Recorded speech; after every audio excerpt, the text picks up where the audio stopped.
멀티탭을 그 하이마트나 이런 데 가서 보니까는요 잘 팔더라고요. 굉장히 많아요 멀티탭이. 안전 접지 뭐 5개 구멍 뭐 이런 거 있어요. 이런 거 요번에 새로 나온 건데요, 이렇게 정사각형처럼 생겨 있어요. 정육면체로 돼가지고 막 꽂아 갖고 쓰는 것도 있는데, 이건 아이디어 상품인 것 같고요. 제 생각에는 이건 멀티탭이 아니고요, 그냥 연결하는 거죠.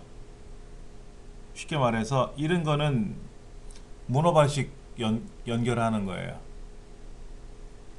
예. 접지 기능에 다 있지. 접지가 여기 노란색이 접지예요. 여기 노란색 있잖아요 위에. 요거 이게 접지거든요. 그 여기 왼쪽에 보면 여기 사이에 하얀색 있잖아요. 이게 접지거든요. 두 가닥 들어가면 대각선 반대 방향 쪽으로 이렇게 접지가 안에 들어 있어요.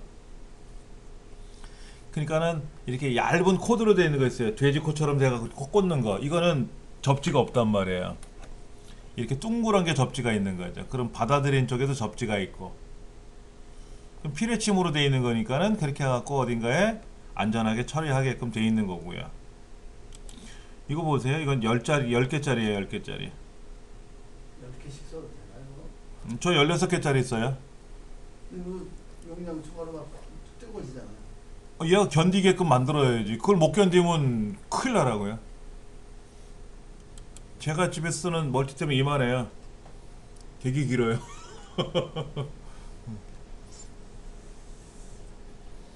그게 견딜 수 있으니까 이걸 쓰는 거예요. 많이 꽂아야 될 사람들은 이걸 쓰지. 예. 대신에 저희 집 제가 이제 쓰는 방에는 이걸 꽂아놓고 6개짜리 하나 더 꽂아놨는데 다른 전기 같은 건 안 돌리죠 아무래도. 그렇다고 여기는 전력을 센 건 아니잖아요. 텔레비전 뭐 이런 게 아니니까. 컴퓨터, 모니터, 프린터, 스피커 이런 것만 있으니까는. 여기에다가 무슨 전자레인지를 돌리거나 이건 아니고, 그 다음에 진공청소기 돌리는 것도 아니고, 알고 쓰는 거죠 제가.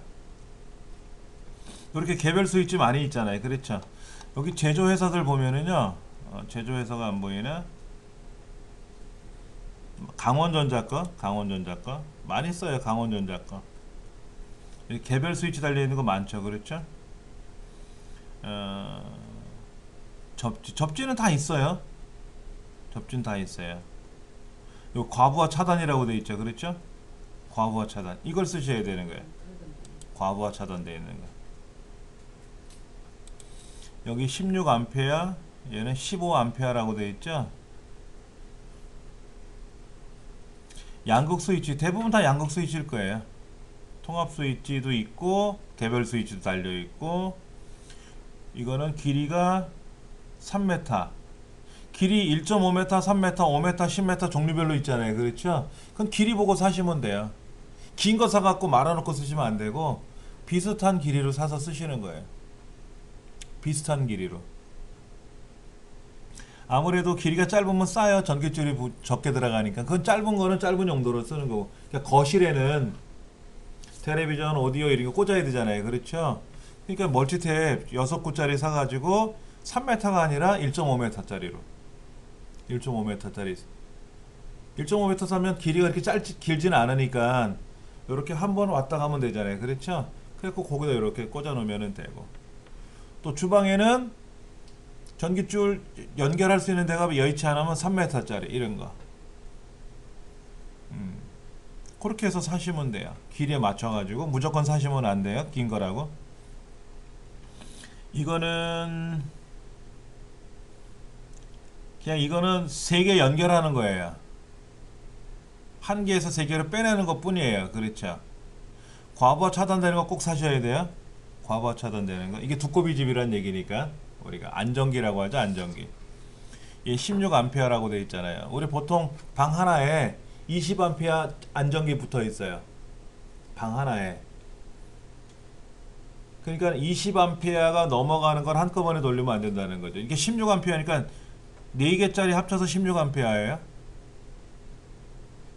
진공청소기 보면은 전류가 몇 암페어가 먹는지 나온단 말이에요. 그걸 보고 꽂으셔야 돼. 진공청소기를 여기다가 여러 개, 4대를 다 꽂아갖고 돌리면 큰일 납니다. 그럼 차단기 뚝 떨어져요. 보고 사시면 돼요. 보고 사시면. 자, 컴퓨터, 모니터 이런 건 여기다 꽂으면 되지.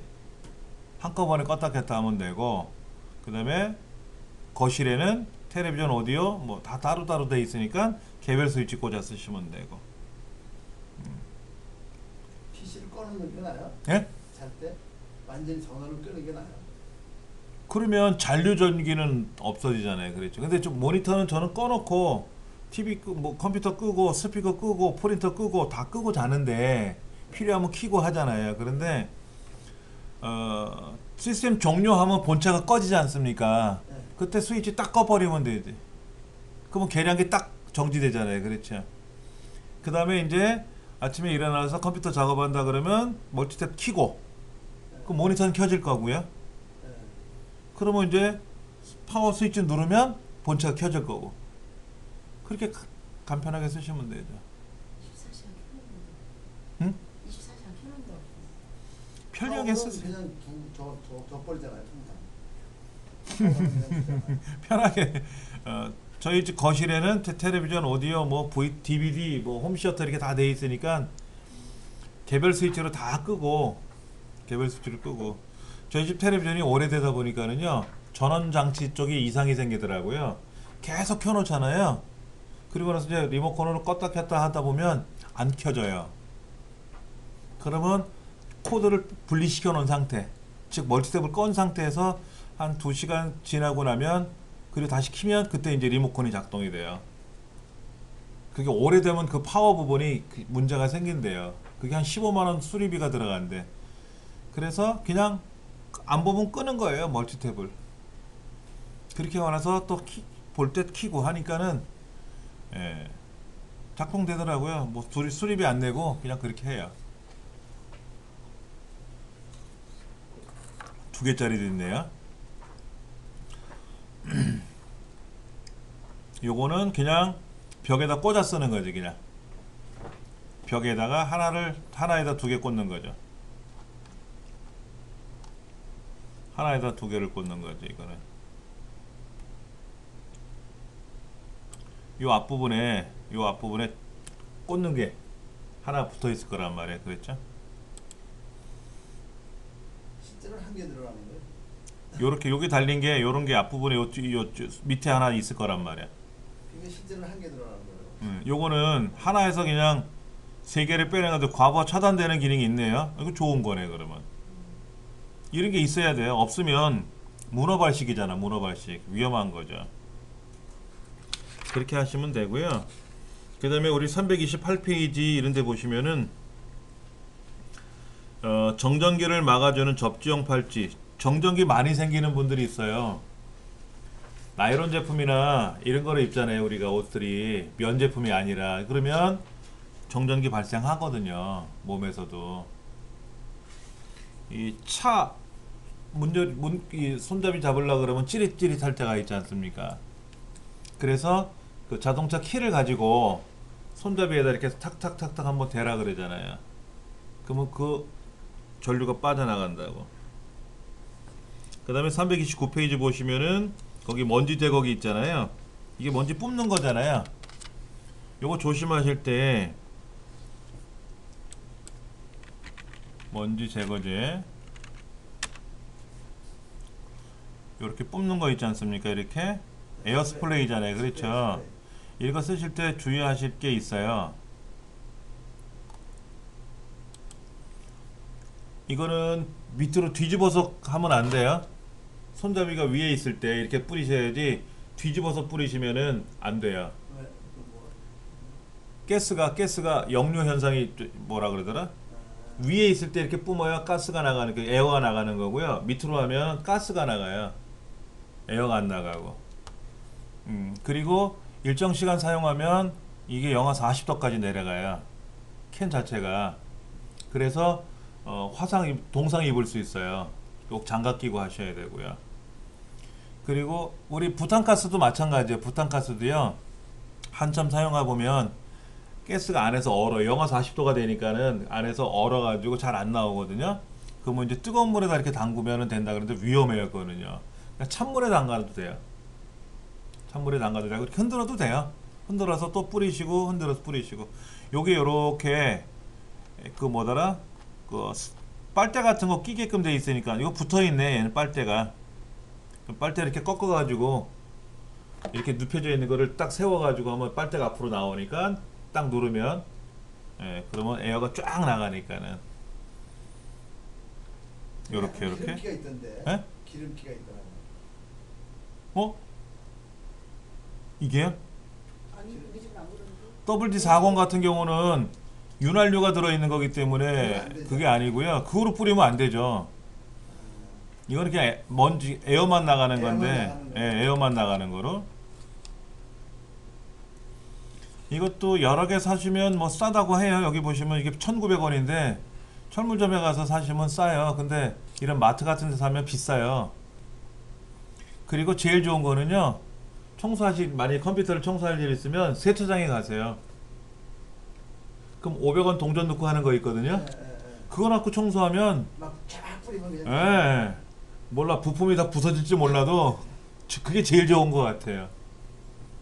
용산 전자상가 가면은요 서비스 센터 그 주변에 그 층마다 그런 게 있어요. 칸칸마다 방을 만들어 가지고 들어가서 거기다 컴퓨터 갖다 대고 에어스프레이 있거든요. 총처럼 돼갖고 이렇게 딱 잡아 당기면 뭐 공기 쫙 뿜어 나가거든요. 그러면 뭐 몸도 청소하고 컴퓨터 진짜 깨끗해져요. 산에 가보는 그 신발. 신발 털어드리는 그거 있잖아요. 그게 붙어 있어요. 거기에 용산 전자상가에 가면. 제 것도 몇 년 동안 청소 안 하다가 고장이 나니까 가져갔잖아요. 가져간 김에 청소해보자 했더니 웬걸 안에서 그 8년 묵은 먼지들 튀어나오는데 그래서 방방마다 만들었구나 알겠어요. 안 그러면 옆 사람이 피해를 봐. 그 많은 먼지가 막 거의 춤을 추는 거죠. 춤을 추는. 그게 제일 좋아요.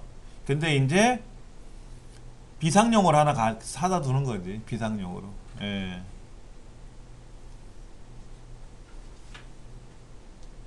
뭐 종류가 많아요. 그렇죠? 어느 게 좋은지는 모르겠는데 200g, 200g 뭐 초강력 먼지 제거제 이렇게 되는데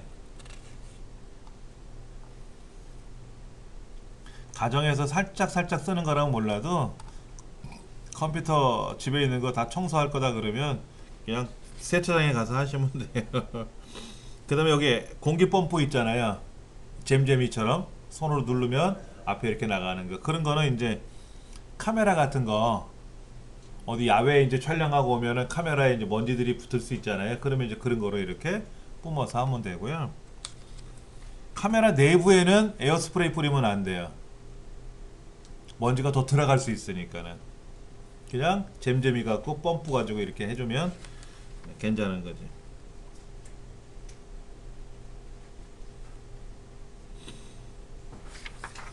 그 다음에 이제 우리가 조립을 하다 보면 조립이 제대로 안 되는 경우가 있어요.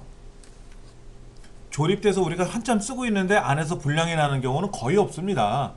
솔직히 이 책은 별의별 상황을 다 설명해 놓은 거라서 걱정도 팔자라고 하는 거잖아요. 그렇죠. 그런데 실제로 사용하다 보면은 고장 날 일이 거의 없어요. 저는 특이하게 컴퓨터를 종일 돌리고 여러 개 모니터를 돌리고 하니까는 그래픽 카드 쪽에 문제가 생겨서 그런 경우가 간혹 있었지만은 그렇지 않은 경우에는 일반 강의실 컴퓨터 같은 경우는 기계적으로 고장 나는 경우가 없어요. 하드 디스크를 오래 쓰잖아요. 강의실 컴퓨터는 막 쓰잖아요. 막 이 사람 저 사람. 그러다 보니까 하드 디스크 안에 프로그램이 엉켜요. 그 윈도우를 새로 깔면 돼요. 그런 거지 기계가 고장이 나고 컴퓨터가 멈추는 경우는 거의 없어요. 프로그램이 안에서 엉망이 돼 버리는 거지. 여기는 이제 불량이 어떻게 나느냐 하는 거 설명하는데 예를 들면 그런 거예요. 사람의 뇌가 잘못되면 어떻게 돼요? 엉뚱한 행동을 하든지 아니면 제대로 행동을 못 하겠지. 우리가 뇌에 장애가 오면은 컴퓨터도 CPU가 불량이 되면은 전원을 눌렀는데 전원은 켜졌어. 파워는 켜졌는데 얘가 뭐 부팅 하기도 전에 멈춘다든지 뭐 엉뚱한 행동을 하겠죠. 엉뚱한 행동을 하겠지. 그리고 메모리가 불량이 나면, 메모리가 아까 우리 선생님 같은 경우는 하나 꽂혀 있잖아요. 근데 그 메모리가 만약에 불량이 나면 화면이 안 떠요. 그 메모리에서 연결해서 화면이 나오는 거니까. 모든 작업은 메모리 간다 그랬잖아요. 근데 만약에 4개 꽂혀 있어. 4개 꽂혀 있는데 컴퓨터가 중간에 켜지다가 멈춘다든지 이상해. 그러면 메모리를 다 빼서 하나씩 꽂는 거야. 하나씩. 하나 꽂고 켰는데 화면이 떠. 그럼 또 껐다가 또 메모리 다른 거로 교체해서 또 켜보고 했더니 어느 메모리 꽂았더니 안 켜져. 화면이 안 떠. 그럼 그 메모리 불량인 거예요. 이거를 여러 개를 한꺼번에 꽂아놓고 테스트할 수 있는 방법이 없어요. 하나씩 꽂아봐야 돼. 예. 그 다음에 여기 보면은 아무런 작업도 하지 않았는데 CPU 온도가 막 올라갈 때가 있어요. 온도 측정을 해보면 안에서 너무 올라갈 때가 있어요. 그러면 안에 CPU가 문제가 생기기도 하고, 제가 아주 예전에 펜티엄 3 오래된 제품이죠. 조립을 했는데 제 거래처에서 특별히 잘해준다고 뭐를 이제 CPU를 교체해준 거예요. 키면 한 10분 지나면 꺼져. 켜지고 나서 퍽 나가버려. 키면 또 퍽 나가버려. 그 왜 그런가 모르니까, 그때는 잘 몰랐으니까 거래처에다 전화를 해봤어요. 그랬더니 가지고 와버려. 그래서 가져갔죠. 했더니 CPU 불량 난 거를 이 사람 모르고 저한테 이제 조립을 해준 거죠. 그래서 이제 다른 CPU로 꽂으니까는 이상이 없는. 아, 얘가 100도까지 올라가요. 전원을 켜갖고 CMOS로 들어가면 CPU 온도가 나오거든요. 아, 100도가 넘어가. 그랬더니 중간에 꺼지는 거지. 너무 뜨거우니까. 그 왜 CPU가 100도가 올라갔더니 불량이 난 거야. 자기 혼자 열받는 거지. 자기 혼자. 예. 그런데 보세요. 331페이지. 조립 상태를 확인하고 눈으로, 어떻게 눈으로 확인을 해? 사람이 저쪽에 앉아 있는데 겉에서 봐가지고 아, 저 사람 뇌에 뭐 어디가 이상이 있고 우리가 어떻게 알아? 컴퓨터는 기계덩어리인데 기계덩어리 속을 우리가 어떻게 아냐고 모르죠. 예. 테스트 해봐야 되는데, 그래서 삼성이나 LG처럼 이런 브랜드 제품들은 전혀 문제가 더 없다는 거예요. 더 조립 제품에 비해서 훨씬 더 안정적이다라는 얘기예요. 조립 제품은 사람이 조립을 하고, 어차피 브랜드 제품도 사람이 다 조립을 하지만 엄청나게 테스트를 거쳐요. 브랜드 제품들은요. 그래서 삼성이나 LG 제품들은요, 먼지도 별로 덜 들어가고요. 그 다음에 조용하고요. 더 안정적이에요. 비싸서 그런 거지 안정적이에요. 그런데 조립을 하는 거는 내가 이것저것 마음에 드는 대로 꽂아서 쓰는 거잖아. 꽂아 쓰는 거잖아요. 그렇죠. 그러니까 이게 더 좋을 수는 있어요. 성능이 더 좋을 수는 있지만 불안해질 수도 있다라는 얘기지. 그거. 그 다음에 전원 공급 장치. 그러니까는 삼성이다 LG다 한 뭐든지 그래요. 컴퓨터는요, 무상 서비스 기간이 1년에서 3년 정도? 부품에 따라 다르지만 보통 노트북은 1년, 데스크탑은 2년, CPU는 3년, 파워 공급 장치는 3년, 뭐 그래픽 카드는 5년, 무상 서비스 기간. 그래서 어떤 거는 무상 3년, 유상 2년. 내가 샀어 물건을. 그러면 5년 동안은 고장 나더라도 유상이든 무상이든 수리가 가능하다는 얘기죠. 부품이 들어있다는 얘기지. 각 본사에 가면은. 보시고 사시면 되는 거예요. CPU는 3년. 키보드나 마우스는 소모품이기 때문에 스피커 같은 경우에 고가의 스피커가 아닌 이상은 그냥 고장나면 버리고 새로 사야 되는 거죠. 그 다음에 333페이지.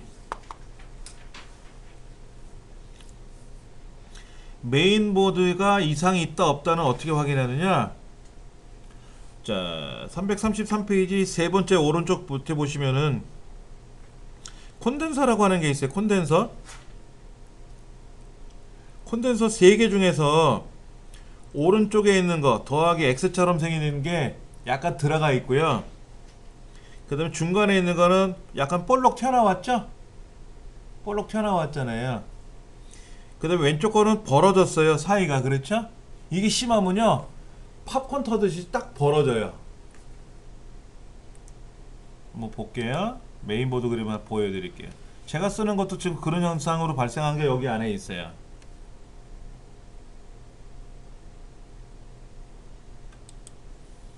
이런 메인보드를 사실 때 그러니까 비싼 메인보드가 있고 이거 16만원 비싸잖아요. 여기 92,000원, 87,000원 저렴하잖아요. 그렇죠? 그게 기능도 있지만 기능 메인보드가 비싸다는 거는 그 안에 하드디스크를 몇 개를 달 수 있느냐 또는 그래픽카드를 몇 개를 꽂을 수 있느냐 메인보드에 메모리를 어디까지 지원하느냐 얼마나 빠른 걸 지원하느냐 여러가지 용도에 따라 달라져요. 메인보드가 저렴한 거는 저렴한 것만큼 기능이 많지는 않아요. 기능도 많고 성능이 좋으면 비싸지죠 당연히. 그런데 그 중에 요런 거 동글동글한 거 붙어 있잖아요. 동글동글한 거 이런 부품들이 좋은 걸 쓰느냐 보편적인 걸 쓰느냐 하는 거죠. 여기 지금 그림을 보시면은 요런 거 동글동글한 거 보이잖아요. 그렇죠? 이제 이런 부품들을 어떤 걸 쓰느냐 그러니까 쉽게 말해서 금딱지로 쓸 거냐 은딱지로 쓸 거냐 그런 거지. 그래서 어떤 거는 뭐로 만들었느니 그래서 뭐 얼마가 좋으니 뭐 이런 얘기도 나오더라고요. 이제 그런 걸 보고 우리가 사는 거죠. 그런데 보통 가정에서는 컴퓨터를 사용하실 때 하드 하나 두 개 모니터 한두 개 이렇게 쓰시잖아요. 그렇죠. 근데 저 같은 경우에는 뭐 복잡하게 쓴단 말이에요. 하드를 최대 10대까지 꽂아봤으니까 10개까지. 그랬더니 전원 공장치가 그렇게 몇 년을 쓰니까 나가더라고요. 알고 봤더니 하드 한 개당 50W 먹어요. 10개면 500W잖아요. 제 전원 공장치가 500W짜리예요. 그러면 하드만 10개 돌리는 게 아니잖아요. 메인보드 돌려야죠. 메인보드도 한 100W 먹는단 말이에요. 그래픽카드도 먹잖아요. 그런데 그러다 보니까 용량이 초과된 거야. 두꺼비집이 깨져나간 거예요. 그래서 하드를 다 빼내고 한 4개 정도 3개 정도만 쓰고 파워도 고장이 났으니까 파워를 교체하면서 600W로 올렸어요. 그랬더니 지금까지 전혀 이상이 없는 거예요. 사람도 막 뜀박질 오려다 보면 막 가슴이 터질 것 같다고 그런 얘기 하잖아요. 그렇죠. 기계도 안에 있는 냉각수 교체 안 해주고 냉각수 보충 안 해주고 하면 엔진이 쫙 달라붙는단 말이에요. 그러면 뭐 차 퍼지는 거죠 한마디로. 그걸 얼마만큼 견딜 수 있느냐 이런 거를 쓰는 거지. 그런데 가정에서는 이렇게 콘덴서가 터져나갈 일이 없어요. 그러니까 메인보드 아까 그 콘덴서 깨져나간 거 보셨잖아요. 그렇죠? 이제 그런 식으로 확인이 되는 거예요. 그런데 이제 제가 열받으면 저래요. 열받으면 열순환이 안 되면은요 아무래도 안에서 열이 내재되어 있을 거 아닙니까? 그러면 열을 방출을 못하면 걔가 이렇게 팝콘 터듯이 벌어져요. 그렇게 세월이 지나면은 이제 저희 집 애들 쓰는 컴퓨터가 예전에 슬림이었는데 슬림들이 좀 그렇게 심해요. 공간이 좁으니까 열이 머물러 있잖아. 밖으로 빠져나가질 못하고. 전원을 켜면 좀 있다가 퍽 나가는 거야. 애들을 막 잡았어요. 어떻게 했었길래 니들 컴퓨터가 이 모양으로 됐냐. 뜯어보니까 그래픽 카드가 그렇게 다 벌어진 거야. 아까 그렇게. 그래서 이제 예비로 몇 개 사놓은 게 있었거든요. 중고 매장에 가서. 그래서 교체해주고. 쟤는 본체를 열어놓으면 작동이 돼요. 열이 밖으로 나가니까. 근데 케이스 뚜껑만 덮어놓으면 좀 있으면 팍 꺼지는 거야. 열 때문에. 그렇게 해갖고 이제 요즘은 성능이 좋아졌으니까 예. 그 다음에 불량 화소 진단하는 거 있어요. 저희 화면에 여기도 있습니다. 여기 제 홈페이지에 가면은 모니터 점검이라고 하는 기능이 있거든요. 그 다나와 사이트 밑에 쪽에 모니터 점검이라고 하는 거 요거 눌러 보시면은요 이렇게 모니터 점검하는 화면이 떠요. 자 F11번을 누르면은요, 아니 마우스를 클릭하면 왜 갑자기 광고가 튀어나오는데? 이렇게 색깔 보이시죠? 그렇죠? 이렇게 F11번을 누르면 전체 화면이 뜨죠. 그렇죠? 그러면 여기에 어디 구멍 난 거 있나 찾아보시면 돼요. 뻥 뚫린 데 없죠? 조그만 바늘을 콕 찍어 놓은 거 같은 거 안 보인단 말이에요. 그게 불량 화소거든요.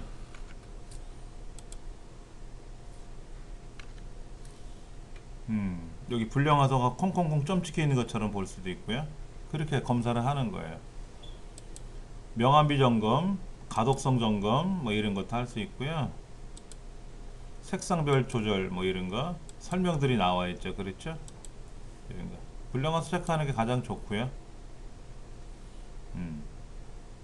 그러니까는 보통 흰색을 놓고 보시면 좋아요. 흰색 상태에서 보면 이렇게 한쪽이 이렇게 멍든 것처럼 보일 수 있어요. 그건 멍 현상이라고 보이고 빛샘 현상이라고 보이는데 사실은 그런 것들을 잘 보이지는 않는데 그럴 수도 있어요.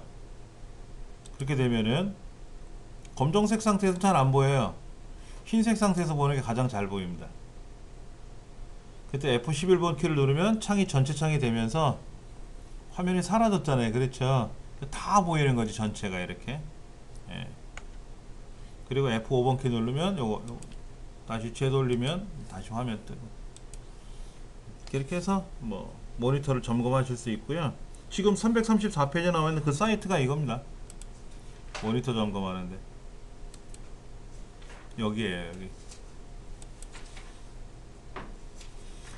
그 다음에 그래픽 카드 고장, 모니터 고장. 사실 모니터도 고장 나는 경우 거의 없어요. 심지어 다른 센터 어디는요 모니터가 제 기억에 한 15년 넘은 것도 있어요. 잘 돌아가요. 화면이 작아서 그렇지. 옆방에 가면 와이드 모니터잖아요. 그래픽 소박이 딱 좋죠. 근데 옛날 우리 지금 모니터는 그래픽 소박이 불편하잖아요. 해상도가 낮으니까.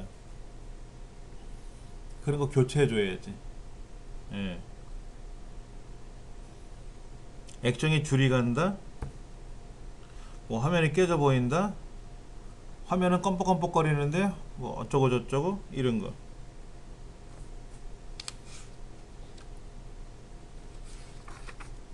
그 다음에 그래픽 카드도 이상이 있는지 없는지 그냥 봐서 우리 몰라요. 그냥 봐서 몰라요. 오늘 키보드가 작동이 안 돼요. 키보드 작동이 안 되는 거 이거 확인하시면 돼요. 누메리 락키 있잖아요. 이거요. 불 들어오는 거 있잖아요. 얘 눌러서 불이 꺼지고 켜지는 게 확인되면 돼요.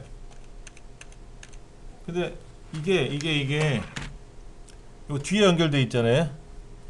USB로 연결되어 있는 키보드도 있지만 PS2라 그래서 동그란 거 붙어 있는 거 있어요. 동그란 잭으로 되어 있는 거. 그게 좀 오래된 제품들인데 컴퓨터 책상 밑으로 이렇게 연결되어 있다. 그러니까는 발이 가다가 얘를 툭툭 건드려. 그러니까 얘가 빠지는 색이. 근데 USB는 뺐다 키면 인식이 되는데 PS2는 한번 빠지면 인식이 안 돼요. 껐다 켜야 돼 컴퓨터를. 작업하던 거 다 멈춰야 되고. 예. 키보드 같은 거라든지 뭐. 그냥 겉으로 봐서 몰라요 솔직히. 그렇지 않습니까? 아까처럼 콘덴서가 깨져나갔다든지 그런 거 아니면 모르잖아요. 근데 키보드는 이 껍데기 안에 들어있는 거라서 그것도 모르고. 간혹 키보드는 이렇게 털어보시면 머리카락도 나오고 과자 부스러기도 나오고. 예. 그리고 심지어 키보드가 누르면 눌렀는데 안 올라와. 어떻게 수업을 했을까 할 정도로. 알고 봤더니 커피를 흘린 거야. 근데 커피 중에 블랙커피 같으면 괜찮은데 설탕이 들어있는 거는 끈적거리잖아요. 그러니까 안에 달라붙은 거지. 그 키보드 빼가지고 물에 담가 놓으면 돼요. 닦아내고 그 다음에 이제 면봉 같은 거로. 예, 키보드 알맹이 있잖아요. 알맹이를 예, 빠져요. 포크 같은 거나 약간 이제 넓적한 거 있잖아요. 얇은 거를 갖다 끼고 이렇게 꺾으면 빠지거든요. 빼가지고 그렇게 해갖고 물로 청소하고 안에 면봉으로 좀 닦아냈어요. 안에 끈적거리는 게 있으니까. 그렇게 해서 닦아내니까는 잘 되는 거예요. 근데 그거를 한동안 누구라도 안 했다라는 게 난 신기한 거야. 그 불편함을 어떻게 안고 살았을까? 그 다음에 면봉 있잖아요. 면봉이요. 면봉이나 그 아까 이거 물티슈 있잖아요. 물티슈를 빼가지고요. 요지 있잖아요.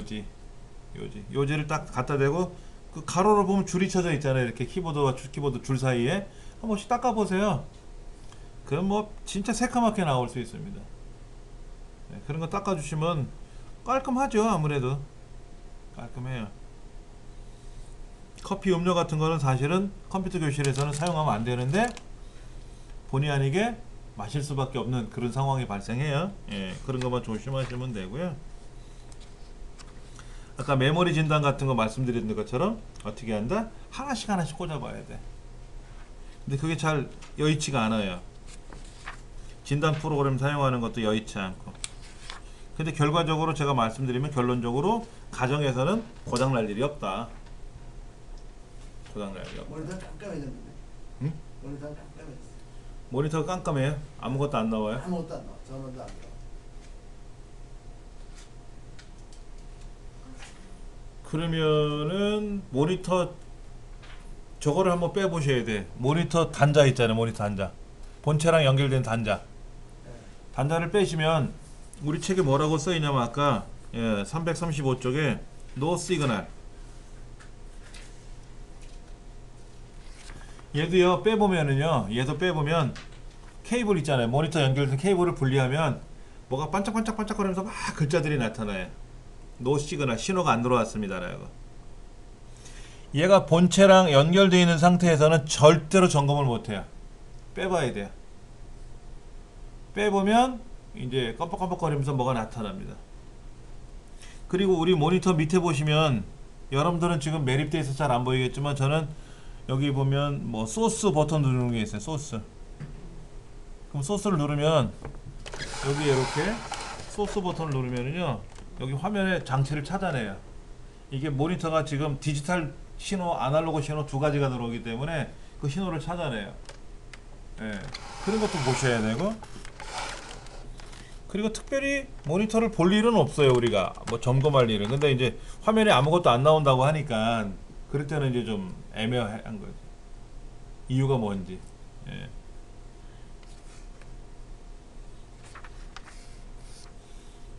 그 다음에 344쪽에 보시면은 이제 하드디스크가 불량이 났느냐 안 났느냐. 근데 대부분은요 언제 그러냐면 이사했을 때 짐을 옮기고 나면은요 컴퓨터가 흔들리지 않습니까? 흔들리고 나면 작동이 안 되는 경우가 종종 있어요. 그럼 방법은 하나입니다. 컴퓨터 뚜껑 열어가지고요 꾹꾹꾹 눌러주시면 돼요. 안에 아까 메모리 같은 경우도 아까 선생님 메모리 가져오시는데 메모리가 딱 분리되어 있었잖아요. 그렇죠. 본인은 조립을 하셨다고 하는데 조립이 안 된 상태로 왔던 거야. 그렇게 이제 그런 상태로 만약에 켰으면 고장났다고 하는 거예요. 이제 아무것도 안 나오니까. 예전에 웃긴 얘기 있었어요. 라디오가 고장이 났다고 가져왔어요. 라디오가 고장이 났다고 가져왔어요. 옛날 그 트랜지스터 라디오 있잖아요. 그래서 이제 전파사 주인이 라디오를 열어봤을 거 아닙니까? 제일 먼저 열어보면 건전지예요. 건전지가 오래돼서 그런 건지. 근데 건전지를 딱 빼보니까는 옛날 건전지 기억나세요? 이게 딱지 붙어있던 거? 세상에 딱지를 건전지를 새로 사가지고 그대로 낀 거야. 딱지를 안 뜯고. 그래서 전파사 주인이 딱지를 딱 뜯고 고장니까 소리가 나잖아요. 그러니까는 이제 소리가 나오니까 이제 주인이 오 작동이 되네요. 어디가 문제가 있었어요? 했더니 안에 회로가 고장났다고. 그래서 수리비를 많이 받았다고 그런 얘기가 있었어요. 딱지 띄워주고. 그러니까 모르면 오히려 당한다는 얘기예요. 딱지만 띄면 되는 거를. 그런 거예요. 컴퓨터는요 알면 쉬운 건데 모르면 답답하잖아요. 그렇죠. 근데 아까 말씀드린 대로 반복적인 얘기지만 고장날 일이 거의 없다니까 가정에서는. 예. 이제 얘를 다 들고 이사를 가요. 만약에 여기 수십 대가 이사를 간다고 생각해 보세요. 그러면 한 사람 한 사람 들고 가는 게 아니라 차에다 싣고 덜컹덜컹 가다 보면 안에 부품들이 흔들릴 거 아닙니까? 그럼 요 케이블들 아까 그 사타 케이블에서 빨간 거 있었잖아요. 이 케이블을 꽂으면은요 딸깍하고 잠겨요. 그냥 안 빠집니다. 버튼식으로 돼 있어요. 눌러야만이 빠져요. 근데 파워는 그냥 꽂으면 쏙 들어가고 빠져요. 이렇게 처음에는 세게 안 불었다가 그게 헐렁헐렁해진단 말이에요. 우리 USB 메모리도 처음에 꽂을 땐 빡빡하게 들어가는데 앞부분이 헐렁헐렁해져. 많이 사용하다 보니까는. 그래가지고 인식이 안 되는 경우가 있어요. 그래서 만약에 가져가면 어떻게 됩니까? 고장이 아니잖아. 접촉 불량이지. 그렇지. 그런 건 뚜껑 열어보시면 돼요. 뚜껑 열어가지고 착 꽂아주면 되지. 아까 그 메모리도 빠져있던 거지. 다시 꽂아주면 되는 거지. 그렇게만 해주시면 돼요.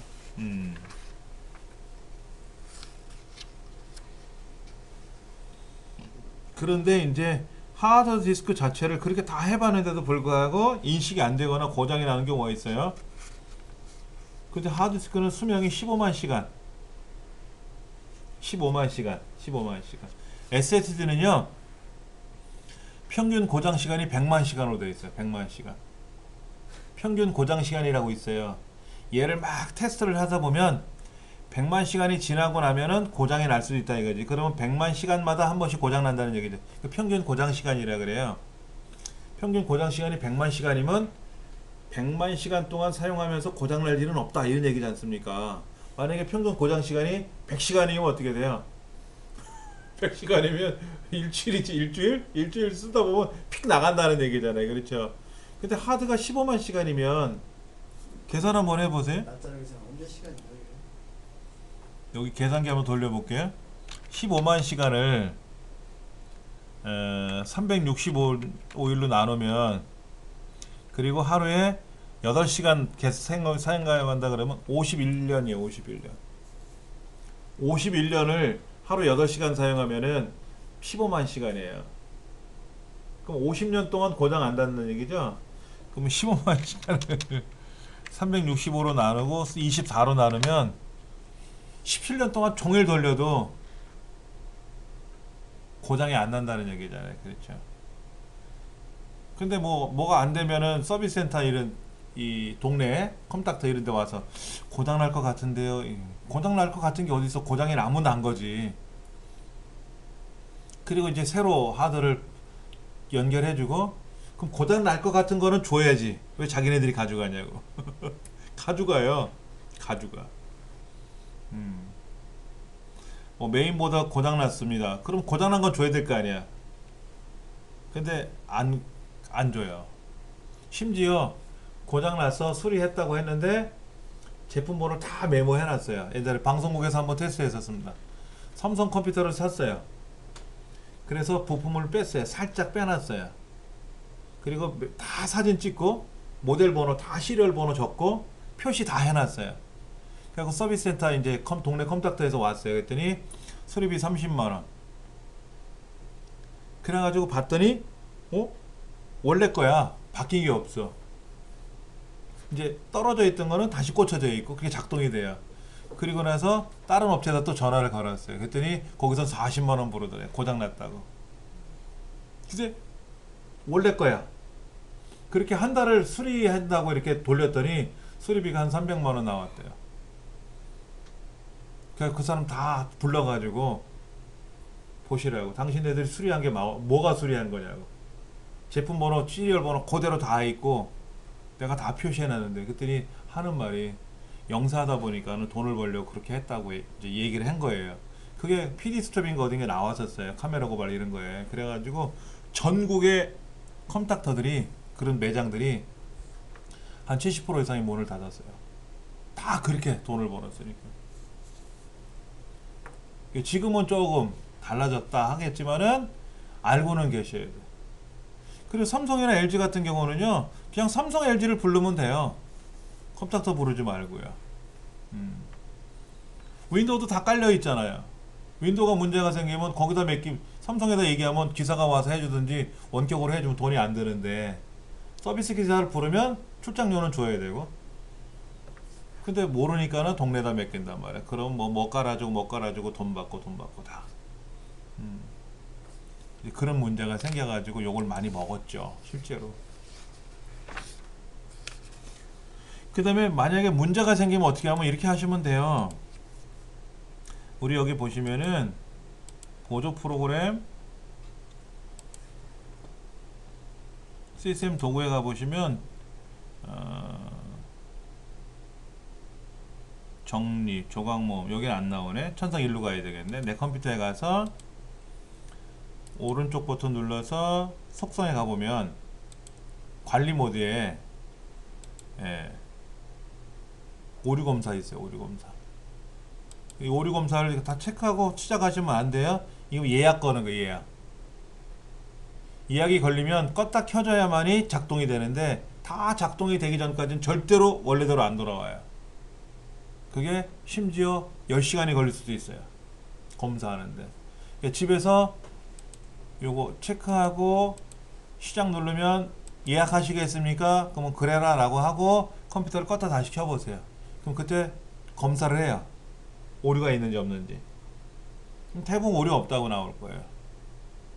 이 책은 뭔 그렇게 다 오류가 나는 것처럼 설명을 해놔서 그런 거지 실제로 오류 나는 경우는 거의 없어요. 근데 한 번씩 하시면 돼요.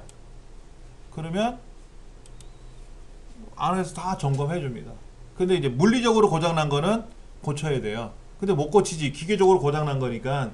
사람도 예를 들어서 피부가 어디가 좀 그래 그럼 약 바르면 된다고 하지만 뼈가 부러졌어 그러면 약 바른다고 해결할 수 있는 문제가 아니잖아요. 기부스를 하거나 수술을 해야 되지 않습니까? 하드디스크도 안에 결함이 생겼어 사용이 안 되는 경우에는 교체를 하든지 그렇게 써야지 그냥 쓰다 보면 계속 오류가 날 수는 있어요. 논리적으로 오류가 나는 경우는 그냥 프로그램으로 작동시켜도 되고 아니면 포맷을 한번 해줘도 돼요. 근데 윈도우가 돌아가 있는 하드는 포맷을 하면 또 다 지워지니까 감안해서 작업을 하셔야 되겠지. 예. 그 다음에 하드디스크라든지 DVD 장치라든지 이런 장치들은요, 하드디스크 같은 경우는 삼성전자 또는 LG나 이런 데는 하드를 생산하지 않지 않습니까? 삼성도 예전에 생산했고 지금 생산 안 해요. 웨스턴 디지털, 시게이트라는 두 가지 브랜드, 전 세계에서 가장 유명하다고 하는 거기에 들어가면 이 책도 350페이지도 보면 시게이트라고 하는 회사에 가서 프로그램을 다운로드 받아가지고 작동시키는 거예요. 그러면 내 컴퓨터에 하드디스크가 이상이 있는지 없는지를 점검한다든지 해준단 말이에요.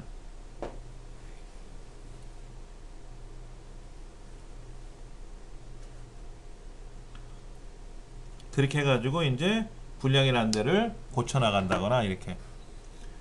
삼성 건 삼성 거로 돌려야 돼요. 자, 그럼 우리 회사에 우리 강의실에 있는 하드는 어느 회사 걸까요? 볼게요. 여기 하드가 있는데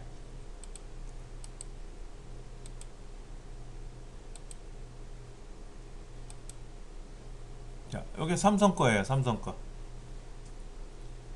내 컴퓨터에 가세요. 오른쪽 버튼 눌러가지고 속성에 가보시면은 요거는 제 USB 메모리고요. 샌디스크. 요거는 하드디스크예요. 320기가짜리 삼성. 요거는 DVD 장치고요. 더 알 수 있는 방법은 내 컴퓨터에 가서 오른쪽 버튼 누르면 관리. 관리로 들어가면 이제 디스크 관리, 그 다음에 장치 관리 이런 것들이 뜰 거예요. 여기 장치 관리자로 들어가 보시면은 디스크 드라이브 있잖아요. 그렇죠? 여기 삼성 거. DVD 장치 같은 경우는 요거 써 있잖아요. 아까랑 똑같죠. 그렇죠? 여기에서 속성을 보면은 뭐야?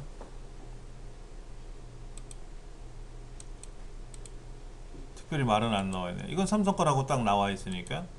그럼 삼성전자 서비스 센터에 가면 뭐 하드디스크 점검하는 프로그램이 있든지 찾아봐야 되겠죠. 시게이트 같으면 시게이트 회사에 들어가서 지금 책에 있는 것처럼 점검하는 프로그램 다운로드 받아서 작동시키면 되고. 예. 353페이지 보시면은 로우 레벨 포맷이라는 게 있어요. 로우 레벨 포맷. 하이 레벨이 있고 로우 레벨이 있어요. 여기서 로우라는 거는 이제 낮다는 얘기죠. 하이 높다, 하이 레벨, 로우 레벨. 조금 전에 제가 강의 시작하기 전에 와가지고 플로피 저기 USB 메모리를 포맷했어요. 여기 USB 메모리가 지금 이걸 다 포맷했거든요. 되게 많죠, 그렇죠? 좀 보여드릴게요.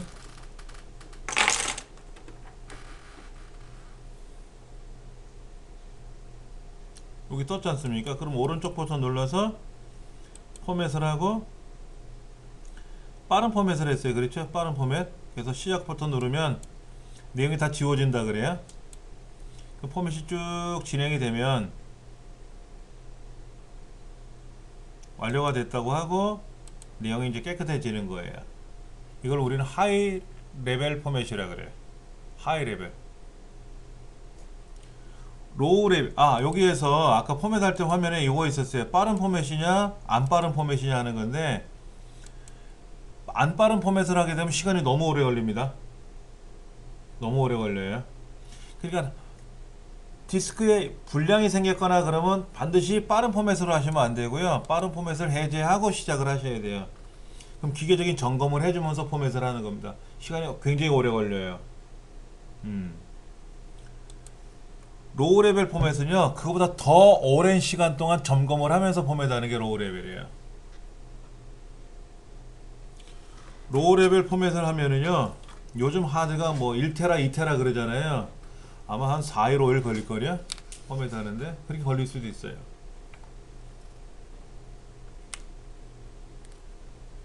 근데 포맷을 할 때 예를 들어 잘못해서 얘를 포맷하면 큰일 나지 않습니까? 얘를 포맷하면 싹 지워지는 거잖아요. 얘를 포맷해야지. 그렇죠? 그러니까 로우 레벨 포맷이라고 하는 거는 로우 레벨 포맷하는 프로그램이 있어요. 예. 근데 그런 게 있다라는 걸 여기서 책에 설명하는 거지, 여러분 보고 로우 레벨 포맷하라는 얘기는 아닙니다. 로우 레벨 포맷할 일이 없어요.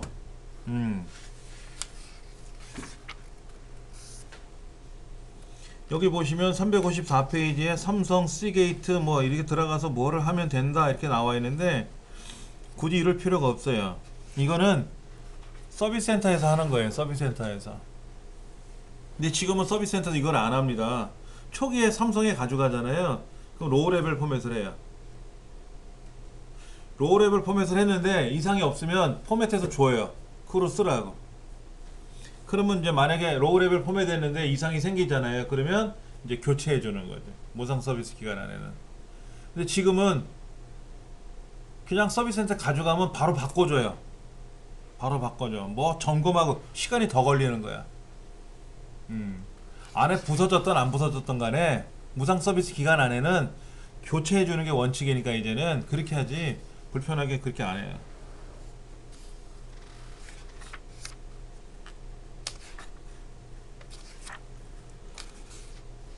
그 다음에 361페이지에 뭐 디스크 정리라는 말이 나와요. 디스크 정리. 정리는 어떻게 하는 건지, 아까 여기 보면 보조 프로그램의 시스템 도구에 가면 디스크 정리 있었죠? 정리 이렇게. 디스크 정리는 이 하드 디스크 안에 불필요한 공간이 있는지를 확인하는 거예요. 불필요한 공간이라는 건 뭐냐? 첫째 휴지통, 두 번째 임시 공간, 임시 파일들. 아래 한 거를 설치하지 않습니까? USB 메모리에 있는 거를. 그러면 USB 메모리에 있는 게 하나씩 하나씩 내 컴퓨터에 설치되는 게 아니라 내 컴퓨터는 한꺼번에 다 와요. 한꺼번에 내 하드 컴퓨터로 와서 거기서 설치해주고 딱 끝내요. 그럼 설치하기 위해서 가져온다 그랬잖아요. 하드디스크로 어딘가에 가져온다 그랬잖아요. 그 찌꺼기가 남아요. 그런 게 차곡차곡 쌓이면 어떻게 됩니까? 창고에 짐 쌓이는 거랑 똑같은 거예요. 안 쓰는 물건 쌓아두는 것처럼. 그럴 때 이 디스크 정리를 해주면 안에서 싹 점검을 해요. 청소 도우미가 와가지고 이건 안 쓰는 물건이래요 하고 딱 정리해. 그래갖고 싹 걷어버리는 거지. 재활용이 아니라 쓰레기. 안 필요한, 필요치 않은 쓰레기들을 점검을 해줘요. 그러면 361페이지 그림 아래 3번 그림처럼 뭐뭐뭐뭐 하고 목록이 쫙 떠요. 그러면 뭐 오케이 하고 확인 누르면 안에 있는 거 싹 삭제해 버리죠. 거의 이제 다 돼갈 텐데 여기서도 한번 보여드리죠. 우리 책에 있는 거 윈도우 10 화면이고요.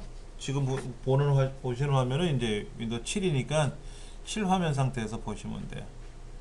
근데 디스크 정리를 하려면 디스크 정리도 해야 되고 컴퓨터 안에 정리할 게 많아요.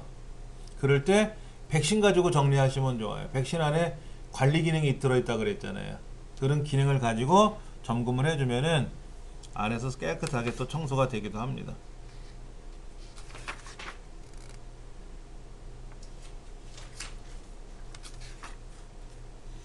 그 다음에 이제 366쪽 조립, 분해.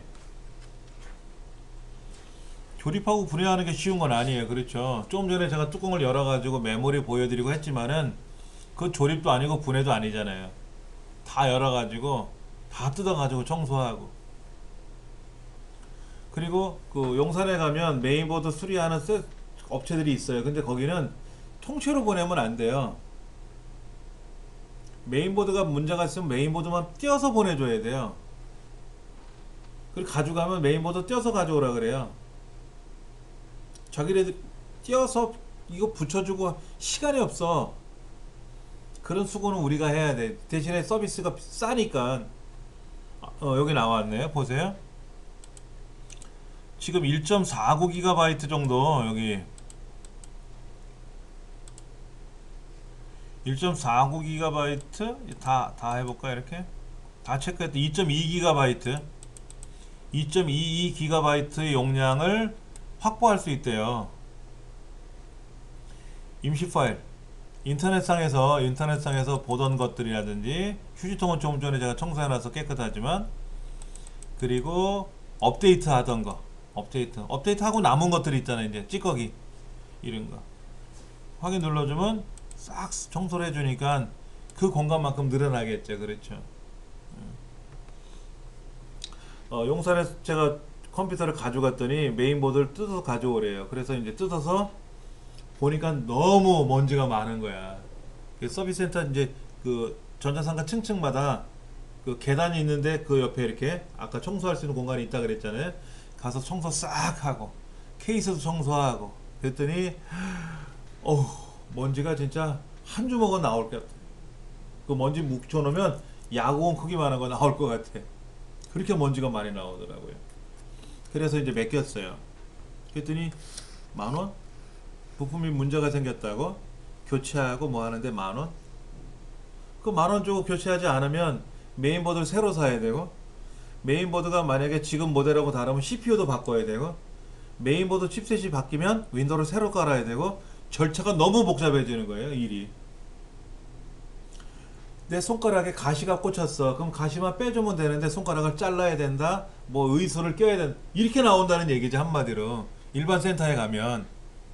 근데 거기는 그거만 탁 정리해 주니까 적은 비용으로 아주 쌓여 있어요.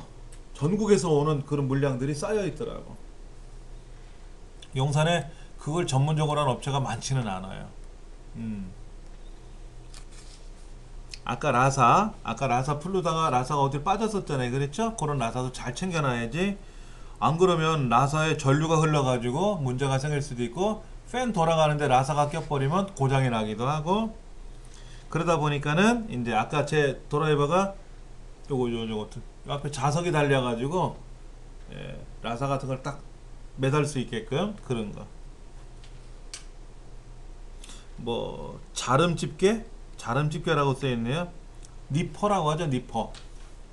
공구 이름 중에 니퍼. 앞에가 이렇게 칼날처럼 벤치, 리퍼, 롱로즈는 앞에 코가 길다고 해서 그 다음에 핀셋, 일자 드라이버, 십자 드라이버 이런 거 준비를 하셔야 되겠죠. 뚜껑 다 열고 다 빼고 굳이 뺄 일은 없잖아요. 여기는 이제 그렇게 하려고 한번 청소해 보려고 빼보는 거고요. 잘 돌아가는 거 뺄 일은 없고요. 아까 그 팬 위에 있는 팬만 뜯어 가지고 청소했었잖아요. 그랬죠? 그렇게 하는 거라든지. 371페이지 보시면은 쿨러를 분리했더니 밑에 썸멀 그리스라고 하는 게 이렇게 옛날 차락 같은 거 붙인 것처럼 그런 게 흔적이 남아요. 그러면 아까 물티슈 같은 거나 화장지 같은 거로 닦아내시면 됩니다. 그리고 나서 이제 다시 조립을 할 때는 걔를 또 썸멀 그리스 발라주고 쿨러를 붙여야 되겠죠. 그렇죠.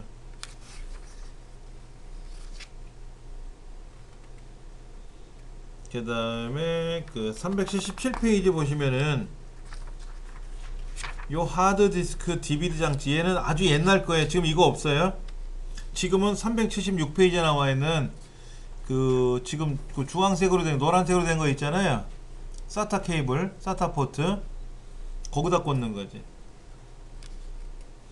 376페이지 4번 그림 보시면 거기에 넓은 노란색 케이블 붙어 있죠.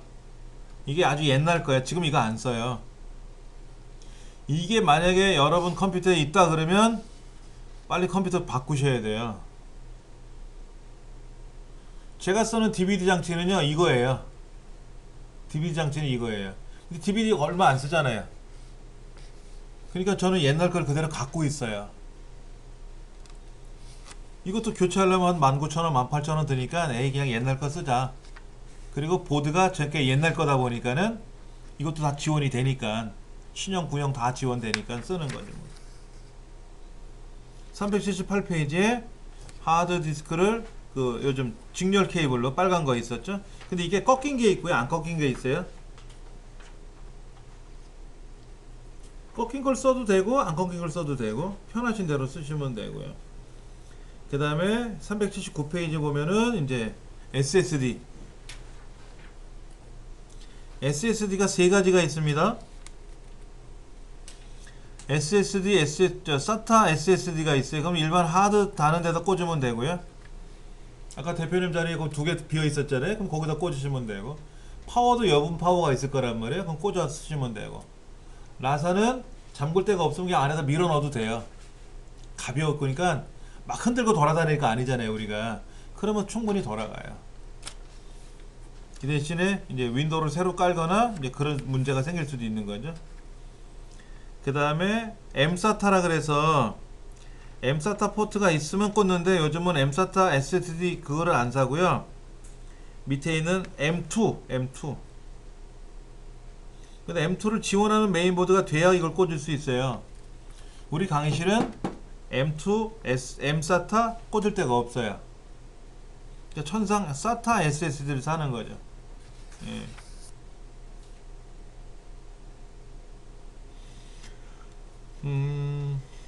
굉장히 작아요. 380페이지 왼쪽에 그림 보세요. 거기 보면 무슨 뭐 가이드 같은데 왜 올려놨잖아요. 꼭대기 그림에 보시면 그 넓은 게 그 밑에 베이스로 깔려 있는 게 일반 데스크탑용 하드를 꽂는 거예요. 그리고 그 옆에 있는 그 위에 놀려 있는 게 노트북용 하드만한 SSD죠. 근데 요즘은요 더 작아요. 더 작아. 예. 엄청나게 작게 나와요.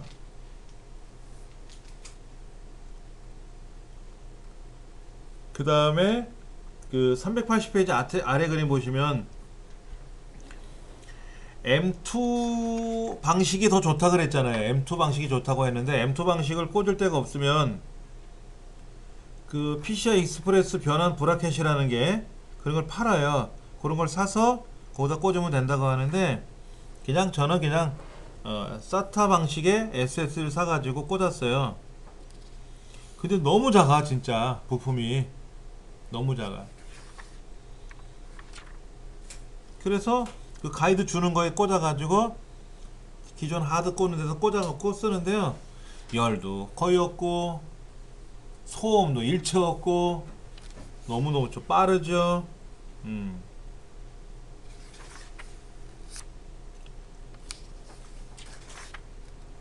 제일 힘든 게 이제 파워 빼내는 거예요.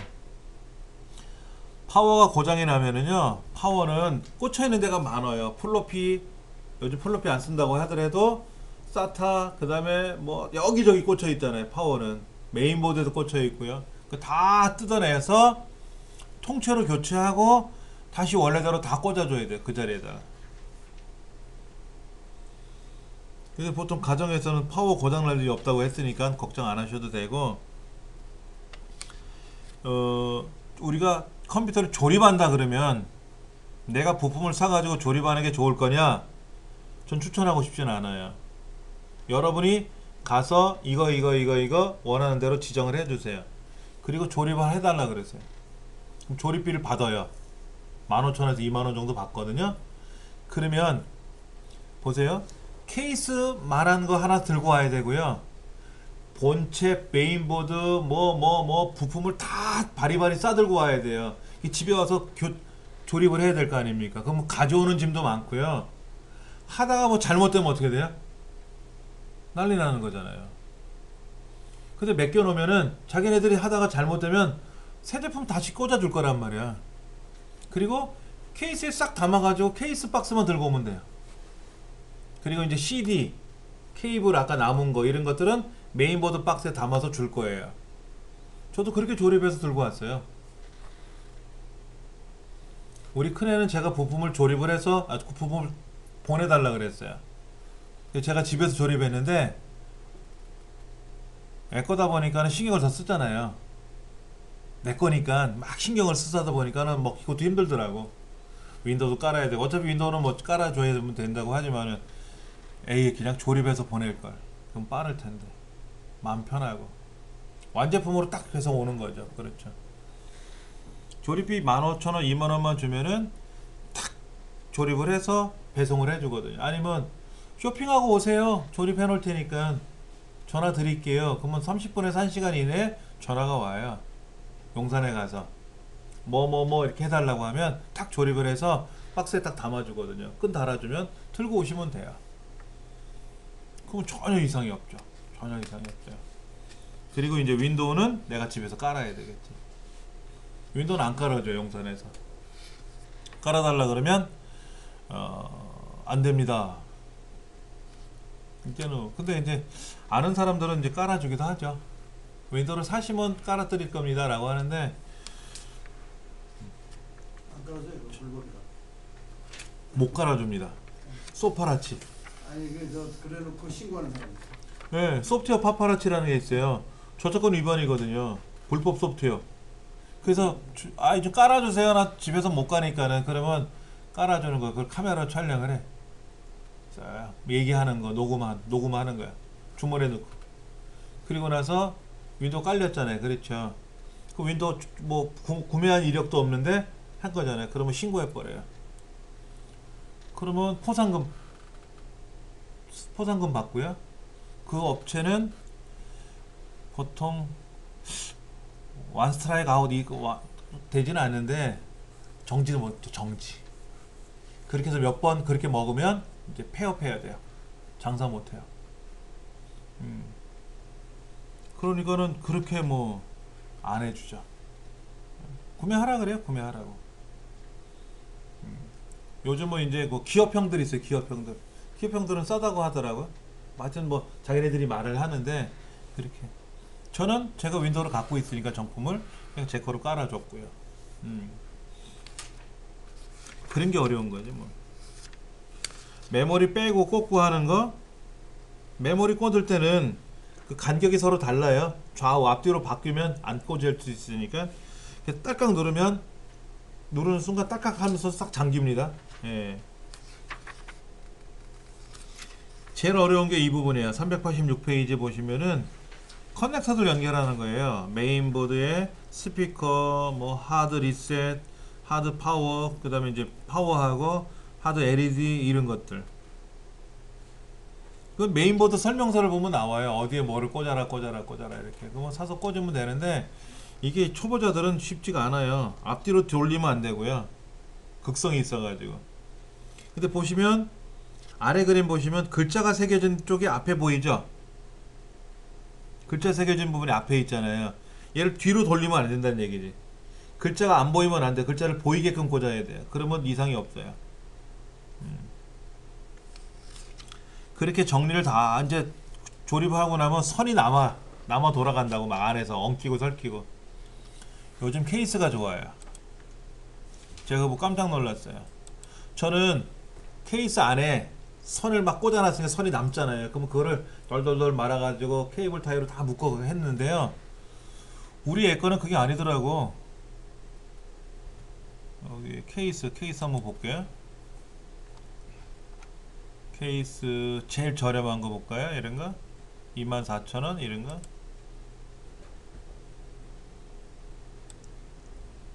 케이스가 특이하게 되어 있습니다. 자, 보시면 이거 볼록 튀어나왔죠? 볼록 튀어나왔잖아요. 이 볼록 튀어나온 자리가 선 정리하는 공간이에요. 얘 뚜껑을 열면 여기 케이블이 말달달 이렇게 둘러 있어요. 거기다 밀어 넣는 거예요. 이 공간을 만들어 준 거야. 요건 앞부분이고요. 앞부분에는 깨끗해야 되잖아요. 그렇죠? 이거는 이제 투명으로 돼 있어 보이네. 이렇게 삐까번쩍하게 보이게끔 해놨고, 반대편 쪽에는 이제 공간이 있으니까는 요 공간 안에다가 이제 선 정리해가지고 이렇게 선 정리해가지고 안에 넣어놓는 건데, 그게 안 보인다 그림이. 이제는 뭐 일도 아닌 거죠. 아, 요쪽에 공간이 이렇게 보이니까는 선 남은 건 다 안에다 밀어 넣어 버리면 돼요. 여기 하드 하나 둘 셋, 하드 여러 개 달 수 있죠. 그렇죠? 이렇게. 요 뒤쪽, 이 메인보드 뒤쪽으로 공간이 생긴 거죠. 그렇죠? 700 같으네요. 여기에다가 이제 선을 남는 건 다 집어넣어서 말아 놓으면 돼요. 정리정돈이 이렇게 셀 수 있는 공간이 생기는 거지. 요즘은 뭐 케이블 타이로 묶고 자식할 것도 없어요. 깔끔해요. 388페이지 보세요. 예전에 이렇게 했었다니까. 제 컴퓨터는 케이스가 옛날 거라서, 전 케이스를 지금 벌써 몇 년째야? 10한 5, 6년 쓰네. 제 케이스를. 케이스의 USB 단자는 고장났어요.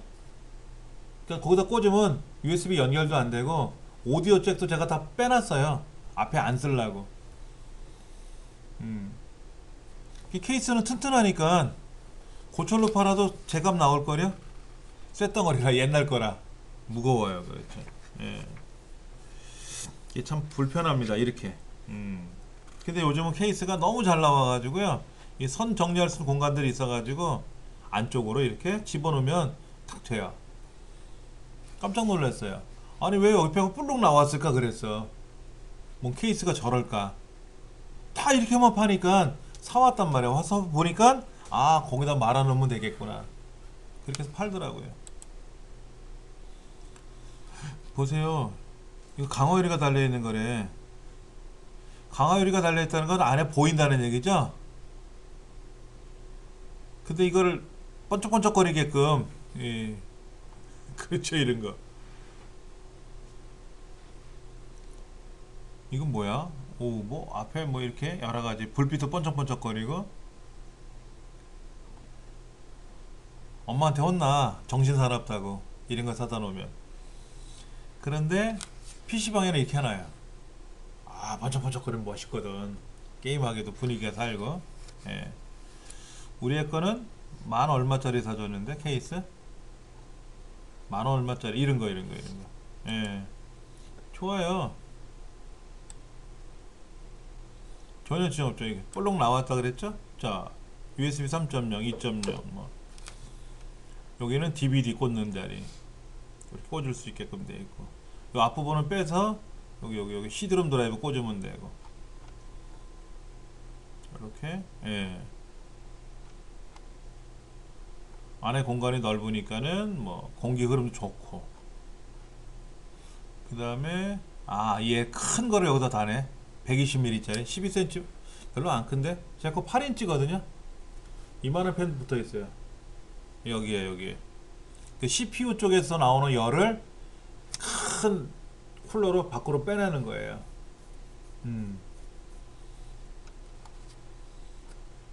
그러니까는 그 팬들이 먼지가 끼면 어떻게 될까요? 붕붕 소리도 나고 시끄럽지 더 오히려. 그래서 싹 청소했어요. 딱 청소하고 전원만 키면 드르륵 드르륵 소리가 나는 거예요. 그래서 일일이 만져봐. 돌아가는 걸 다 만져봐요. 그러면 제가 딱 누르면 정지될 거 아닙니까? 근데 계속 시끄러. 그럼 걔는 아니고. 뒷면의 팬이 요 뒷면의 팬이 딱 누르니까는 조용하더라고요. 손을 띄면 시끄럽고요. 그래서 얘를 딱 뜯어냈어요. 다 뜯어가지고 물로 청소할 수는 없잖아. 그러니까는 그 윤활유 있어요. 윤활유 안에서 뿌리면 돼요. 요 안에. 그리고 겉에는 물티슈로 싹 닦아냈고. 그리고 돌리니까 어우, 켜졌는지 안 켜졌는지 몰라. 너무 조용한 거야. 그렇게 해서 잘 쓰고 있어요. 잘 됐네. 이거 보세요. SSD 여기다 붙이면 돼. 여기다 매달면 되고. 요즘 그렇게 잘 나오네요. 이런 케이스만 쓰셔도 충분합니다. 우리 애도 처음에 브랜드 제품을 중고를 어디서 얻어왔어요. 그러니까 확장을 못하잖아, 업그레이드를. 그래서 케이스를 사줬어요, 새로. 삼성 걸 어디서 얻어왔는데 제가 다 뜯어가지고 케이스만 바꿔가지고 다 재조립을 해줬어요. 그러니까 공간이 널널하잖아요. 그렇죠. 그리고 그래픽카드도 꽂기도 쉽고 이런 식으로 조립을 해줬어요. 이렇게. 그러니까 잘 되지. 예. 이렇게. 다음 시간에는 이제 종강 수업인데요. 이제 드라이버 이런 것들, 장치 관리자 진단하는 거 이런 것들. 여기 비트라커라는 것도 나오네요. 이런 것도 해봐야 되고. 할 게 좀 많습니다. 오늘도 수고들 많으셨습니다. 감사합니다.